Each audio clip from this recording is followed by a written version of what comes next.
Hello everyone. क्या हमारे आसपास के पदार्थ शुद्ध हैं? इस चैप्टर में आज का हमारा पहला टॉपिक होगा विलयन, निलंबन और कोलाइड में अंतर। तो हम लोग पढ़ चुके हैं विलयन क्या होता है, निलंबन क्या होता है, कोलाइड क्या होता है। विलयन के गुण, निलंबन के गुण, कोलाइड के गुण हमने पढ़ लिया है। तो इन्हीं गुणों के आधार पर हम इनमें अंतर करेंगे एक तालिका के रूप में। ठीक है, तो पहला अंतर हम जानते हैं कि विलयन एक समांगी मिश्रण होता है। तो पहला पॉइंट लिखना, यह एक समांगी मिश्रण है। समांगी मिश्रण है। निलंबन, निलंबन विसमांगी मिश्रण होता है। यह एक विसमांगी मिश्रण है। ओके। कोलाइड, कोलाइड भी विसमांगी मिश्रण होता है। तो यहाँ भी लिख देना, यह एक विसमांगी मिश्रण है। मिश्रण है। ठीक है, तो विलयन होता है समांगी मिश्रण, मतलब इसका जो संघटन होता है इसके हर भाग में समान होता है। और ये दोनों विसमांगी होते हैं, मतलब इनका जो संघटन होता है वो हर जगह एक समान नहीं होता है। ओके।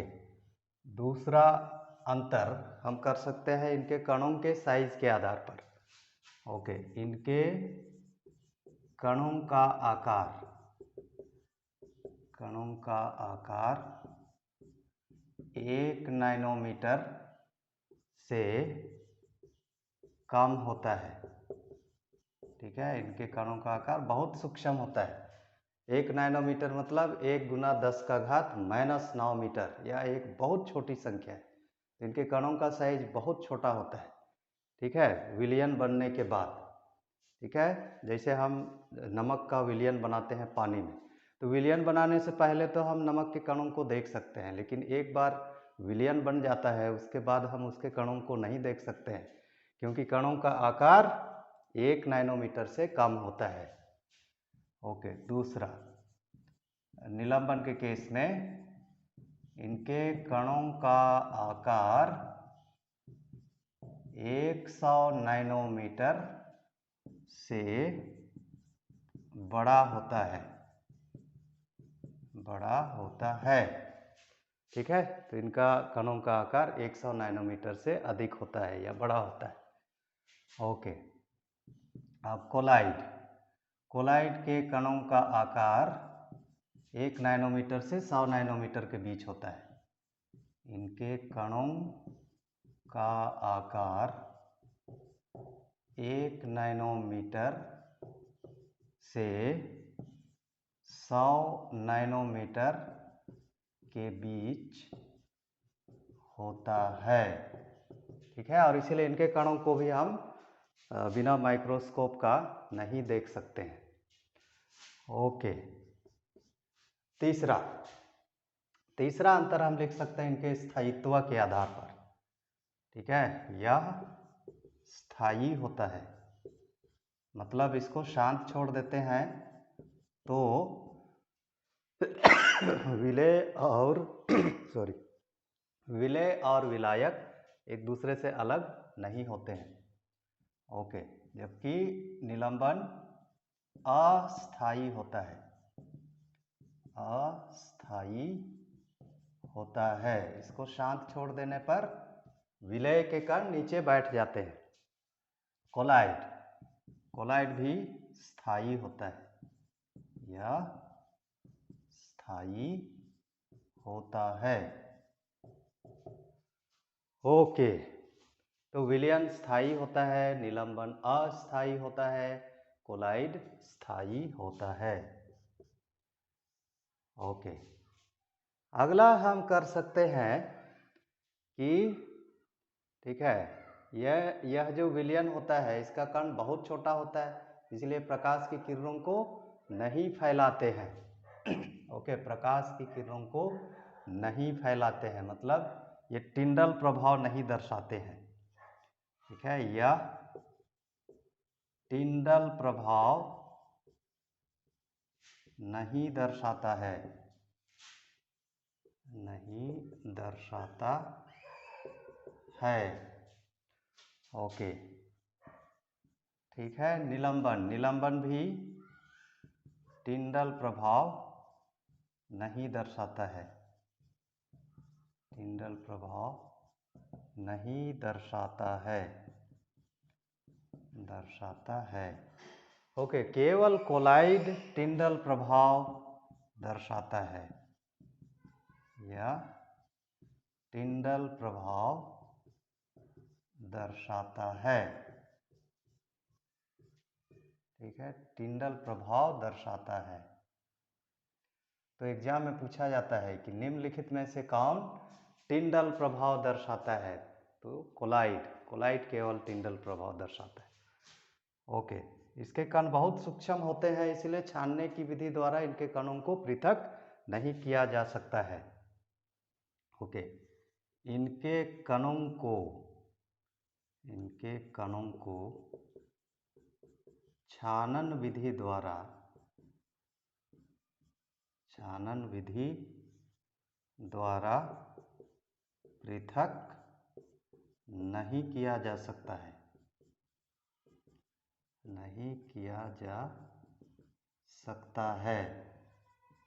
ठीक है, क्योंकि इनके कण बहुत छोटे होते हैं, इसलिए फिल्टर पेपर से पार हो जाते हैं। ओके, यहाँ पर ओके निलंबन के कणों को हम छानन विधि द्वारा पृथक कर सकते हैं। इनके कणों को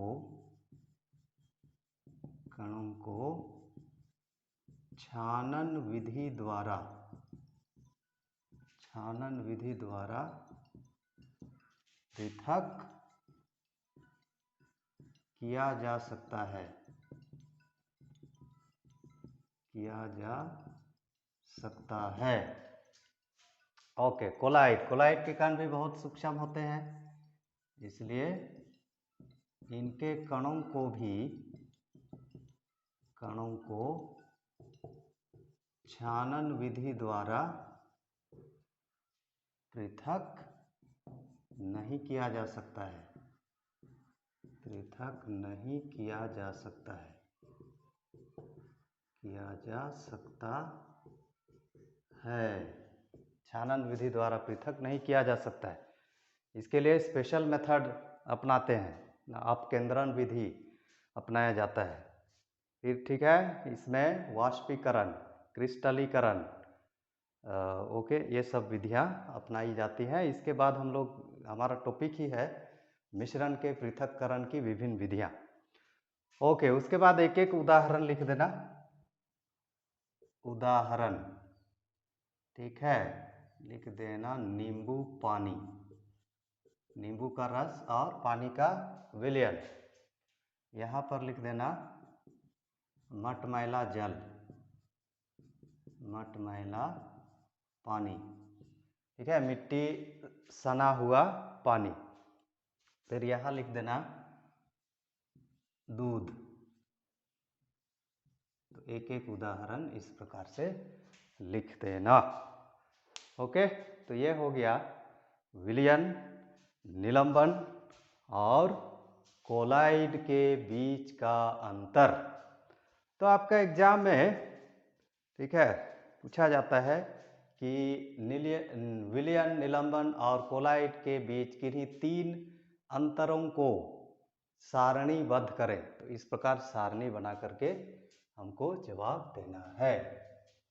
ठीक, ओके, अब आपका सिलेबस में अगला टॉपिक है मिश्रण के पृथक्करण की विधियां। ओके, मिश्रण के पृथक्करण की विभिन्न विधियां। ओके ठीक है, चलिए हेडिंग लिखिए, मिश्रण के, ओके,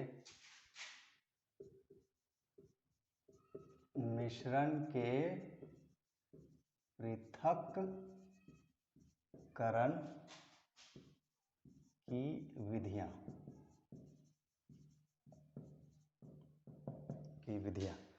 तो हम लोग जानते हैं, हमने सीखा है कि प्रकृति में जितने भी पदार्थ पाए जाते हैं वे रासायनिक रूप से शुद्ध नहीं होते हैं ना, ये मिश्रण के रूप में होते हैं। जैसे वायु को ही लें, वायु विभिन्न गैसों का मिश्रण होता है। जैसे नाइट्रोजन, जिसमें नाइट्रोजन गैस 78%, ऑक्सीजन गैस 21% और अन्य गैसें carbon dioxide, carbon monoxide, sulphur dioxide, helium, जलवाष्प इत्यादि 1% होते हैं। तो प्रत्येक घटक के गुण का अध्ययन करने के लिए इनको मिश्रण से अलग करना पड़ता है। ओके, तो इसीलिए हमको सीखना पड़ता है कि इन मिश्रणों के पृथक्करण की क्या क्या विधियां हैं। ओके, तो कुछ विधि हम जानते हैं। ओके, विशेष करके विषमांगी मिश्रण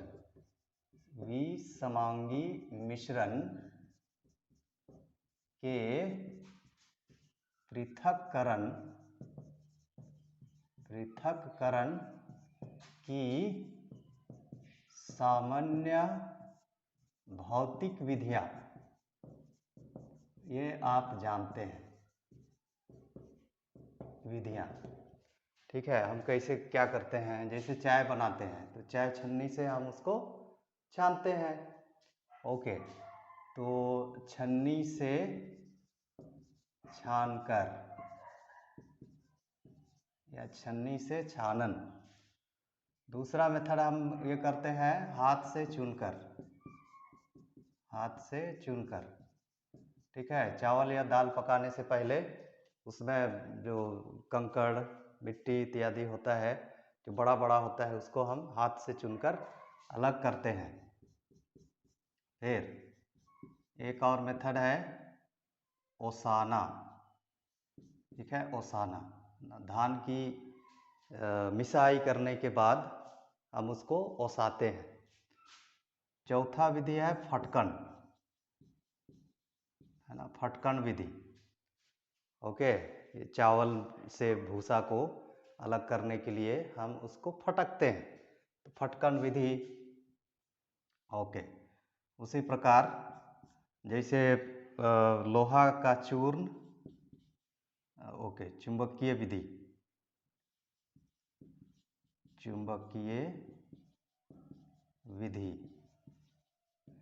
है ना। जैसे लोहा का चूर्ण और बालू का मिश्रण होगा तो उसमें हम एक चुंबक ले लेंगे, तो चुंबक में लोहे के चूर्ण सट जाएंगे, चिपक जाएंगे और वो अलग हो जाएगा। फिर ओके, हम इसको निथार करके भी करते हैं। निथारना मतलब जैसे कि मटमैला जल हो गया, उसको हम शांत छोड़ दिए तो क्या होगा, मिट्टी के कण नीचे बैठ जाएंगे। फिर उसको ऐसे निथार करके, है ना, साधारण भाषा में उसको पसा करके हम, है ना, अलग कर सकते हैं। तो ये सामान्य पृथक्करण की सामान्य भौतिक विधियां हैं। ओके, तो मिश्रण के पृथक्करण की कुछ विशेष टेक्निक है। पृथक्करण की विशेष तकनीकियां,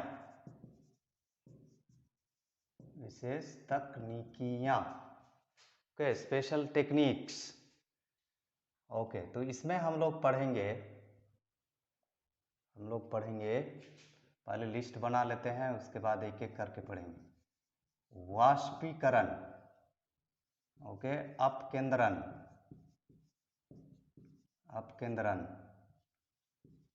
पृथक्कारी कीप द्वारा पृथक्करण। फिर पढ़ेंगे आसवन, फिर पढ़ेंगे प्रभाजी आसवन,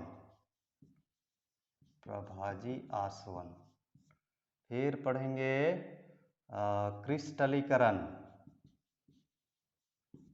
क्रिस्टलीकरण, पांचवा मेथड, छठवां मेथड है क्रिस्टलीकरण, सातवां मेथड है ऊर्ध्वपातन, फिर आठवां मेथड है क्रोमैटोग्राफी। क्रोमैटोग्राफी तो हमको प्रत्येक के बारे में सीखना है, इसके पीछे का सिद्धांत क्या है, इसका इंडस्ट्री में कैसा इस्तेमाल होता है, इसका अनुप्रयोग ओके सीखना है। तो पूछा जाता है, कोई मिश्रण का नाम दिया हुआ रहेगा, उसके बाद बोलेगा कि इस मिश्रण को किस विधि से आप अलग करेंगे। ओके ठीक है, तो इन सारी विधियों के बारे में हमको जानना है। ठीक है, तो इसमें से आज देखेंगे हम लोग दो विधियां, वाष्पीकरण और अपकेंद्रण। तो प्रत्येक का आपके किताब में कम से कम एक एक उदाहरण के द्वारा इसे समझाया गया है। ओके, एक एक उदाहरण के द्वारा इसे समझाया गया है। तो वाष्पीकरण हम लोग पढ़ लिए हैं। ठीक है, जब द्रव को गर्म करते हैं तो वो भाप में बदल जाता है या वाष्प में बदल जाता है। पानी को गर्म करते हैं तो वो वाष्प में बदल जाता है, इसको वाष्पीकरण कहते हैं। ओके, हमने वाष्पीकरण को परिभाषित किया है, क्वथनांक से कम ताप पर जल के वाष्प में बदलने की प्रक्रिया को वाष्पीकरण कहते हैं। तो इसी मेथड का इस्तेमाल होता है। ओके, जैसे ओके स्याही से रंग वाले घटक, जिसको बोलते हैं डाई, का पृथक्करण। स्याही में क्या होता है, रंग होता है, पानी होता है और रंग होता है, डाई होता है। तो उसको हम कैसे अलग करेंगे, इस वाष्पीकरण विधि के द्वारा। ओके, तो इसके लिए क्या करते हैं, एक बीकर लेते हैं। ठीक है, एक बीकर ले लिए, फिर इस बीकर के मुंह को एक वॉच ग्लास से बंद कर देते हैं। ठीक है, वॉच ग्लास इसके ऊपर में रख देते हैं। फिर इसमें स्याही की कुछ बूंदें रख दी जाती हैं, स्याही की कुछ बूंदें रख दी जाती हैं। इस बीकर में आधा पानी भरा रहता है। ठीक है, आधा पानी भरा रहता है। ये है बीकर और ये है वॉच ग्लास। वॉच ग्लास में स्याही रख देते हैं। फिर इसको त्रिपाद स्टैंड पर के ऊपर रखा जाता है और बर्नर से इसको, ठीक है, गर्म किया जाता है। बर्नर से गर्म किया जाता है। तो जब इसे गर्म करते हैं तो ये जो पानी गर्म होता है, तब इससे है ना पानी भाप में बदलता है। इस भाप से ये स्याही गर्म होता है और स्याही में उपस्थित पानी जलवाष्प बनकर उड़ जाता है। ओके, जलवाष्प बनकर उड़ जाता है और यहाँ वॉच ग्लास में केवल रंग वाला घटक बच जाता है। ठीक है, रंग वाला घटक बच जाता है।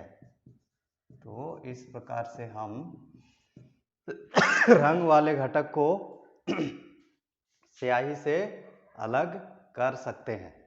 तो ये प्रयोग यही दिखाता है कि जो स्याही है, स्याही रंग वाले घटक,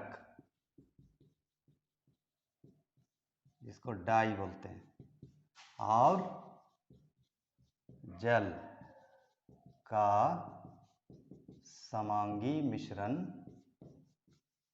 होता है। समांगी मिश्रण होता है। ओके, तो स्याही जो होता है रंग वाले घटक का, रंग वाला घटक और जल का समांगी मिश्रण होता है।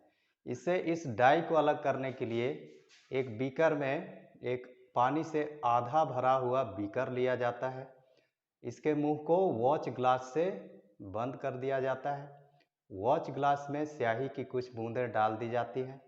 इस बीकर को त्रिपाद स्टैंड के ऊपर रख करके बर्नर से गर्म किया जाता है। गर्म करने से पानी गर्म होता है, उबलने लगता है, पानी भाप में बदल जाता है और इससे ये वॉच ग्लास में रखा हुआ स्याही भी गर्म होता है और स्याही में उपस्थित जलवाष्प के रूप में उड़ जाते हैं और यहाँ वॉच ग्लास में सिर्फ और सिर्फ बचता है रंग वाला घटक। तो इस प्रकार से स्याही में से रंग वाले घटक को पृथक किया जाता है। ओके, तो इसका अनुप्रयोग क्या है? अनुप्रयोग, ठीक है, अनुप्रयोग होता है कोई भी तथ्य हम सीखते हैं उसका दैनिक जीवन में या उसका तकनीकी क्या उपयोग किया जाता है, ठीक है, उसको बोलते हैं अनुप्रयोग। तो इस वाष्पीकरण मेथड का उपयोग ओके करते हैं, इसका उपयोग समुद्री जल से नमक प्राप्त करने के लिए करते हैं। ओके, समुद्री जल से नमक प्राप्त करने में होता है, प्राप्त करने में। तो क्या करते हैं, समुद्र में जब लहर आती है तो पानी इधर किनारे तरफ आ जाता है, तो उस पानी को रोक दिया जाता है ना, क्यारियां बना करके रोक दिया जाता है और जब सूर्य की किरणें उस पर पड़ती हैं तो पानी का वाष्पीकरण हो जाता है और नमक बच जाता है, जिसको इकट्ठा करते हैं। उसके बाद फिर उसको प्यूरिफाई करते हैं, है ना। प्यूरिफाई करने के लिए क्रिस्टलीकरण विधि का इस्तेमाल होता है, जिसके बारे में हम इसी चैप्टर में आगे पढ़ेंगे, ठीक है। तो पहला मेथड हो गया वाष्पीकरण। तो एग्जाम में पूछा जाता है कि स्याही से रंग वाले घटक को किस विधि द्वारा पृथक करेंगे, तो लिख देना वाष्पीकरण विधि।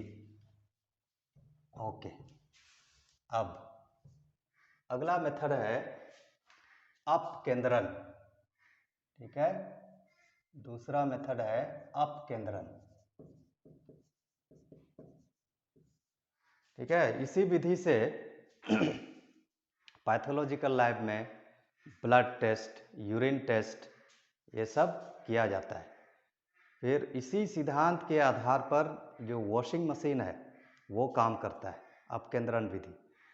ओके, तो यह विधि इस सिद्धांत पर आधारित है कि किसी भी मिश्रण को तेज गति से, तीव्र गति से घुमाया जाता है तो जो भारी कण होते हैं वो नीचे बैठ जाते हैं और जो हल्के कण होते हैं वो ऊपर ही रह जाते हैं।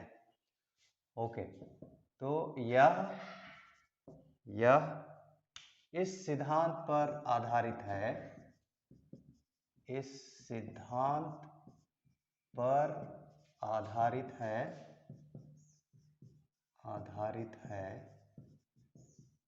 कि किसी मिश्रण को जब तेजी से ना तीव्र गति से तेजी से घुमाया जाता है तब भारी कण नीचे बैठ जाते हैं और हल्के कण ऊपर रह जाते हैं। और इसमें एक मशीन का इस्तेमाल होता है जिसको बोलते हैं अपकेंद्रीय यंत्र, ठीक है। ये बिजली से चलने वाला यंत्र होता है, ठीक है। इसमें उस मिश्रण को रख करके किसी बर्तन में रख करके ना उसको तीव्र गति से घुमाया जाता है। लैब में देखे होंगे, पैथोलॉजिकल लैब में, है ना, इस प्रकार का एक रहता है। ओके, इसमें परख नली को यहाँ पर रखने के लिए एक जुगाड़ यहाँ पर बनाया हुआ रहता है। ओके, परख नली को यहाँ रखने के लिए यहाँ पर इस प्रकार से बना होता है। तो परख नली को यहाँ पर ऐसे रख दिया जाता है। उसके बाद इसमें, है ना, इसमें बिजली संचालित होता है। तो जब इसको ऑन करते हैं तो ये ओके क्लॉकवाइज डायरेक्शन में तीव्र गति से घूमता है। तो इसमें मान लिया आपका ब्लड को रखा हुआ है टेस्ट ट्यूब में डालकर, इसको घुमाते हैं तो क्या होता है, पानी, ब्लड में हीमोग्लोबिन होता है और पानी होता है। तो हीमोग्लोबिन के कारण ही जो रक्त होता है वो लाल दिखाई देता है। तो हीमोग्लोबिन अलग हो जाता है, फिर बाद में इस हीमोग्लोबिन का एनालिसिस किया जाता है, टेस्टिंग किया जाता है। ओके, तो अपकेंद्रण की विधि इस सिद्धांत पर आधारित है कि जब किसी मिश्रण को तेजी से घुमाया जाता है तब भारी कण नीचे बैठ जाते हैं और ऊपर रह जाता है हल्का कण। ओके, ठीक है। इसका अनुप्रयोग क्या है? अनुप्रयोग, तो इसके लिए इसमें इसका उपयोग दूध से क्रीम को अलग करने के लिए भी होता है। ठीक है, दूध से क्रीम को अलग करने में इस टेक्निक का इस्तेमाल होता है। उसके बाद में इसी क्रीम से बटर, चीज इत्यादि बनाया जाता है। ओके, दूसरा अनुप्रयोग है, ओके, जांच प्रयोगशाला में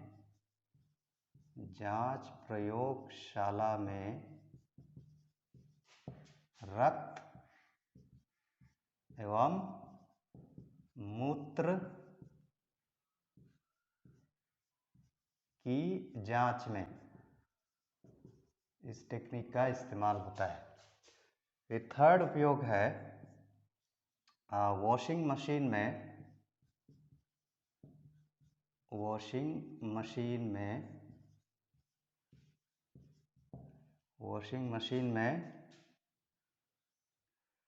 ओके, धुले हुए कपड़ों से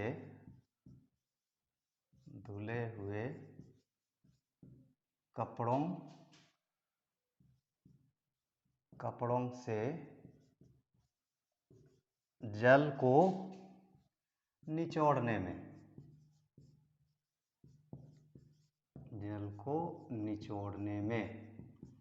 ठीक है। तो जब हम अपने हाथों से कपड़ा साफ करते हैं तो जल को हम ऐसे निचोड़ करके निकालते हैं।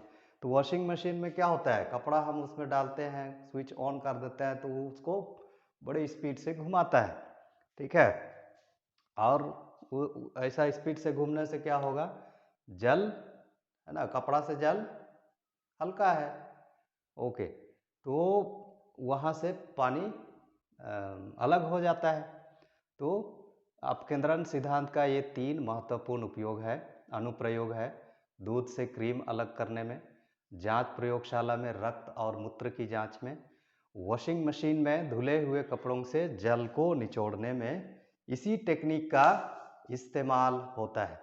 तो इसी प्रकार हमको देखना है प्रत्येक के बारे में। ओके, तो आज के लिए इतना ही, बाकी अगले क्लास में। बाय।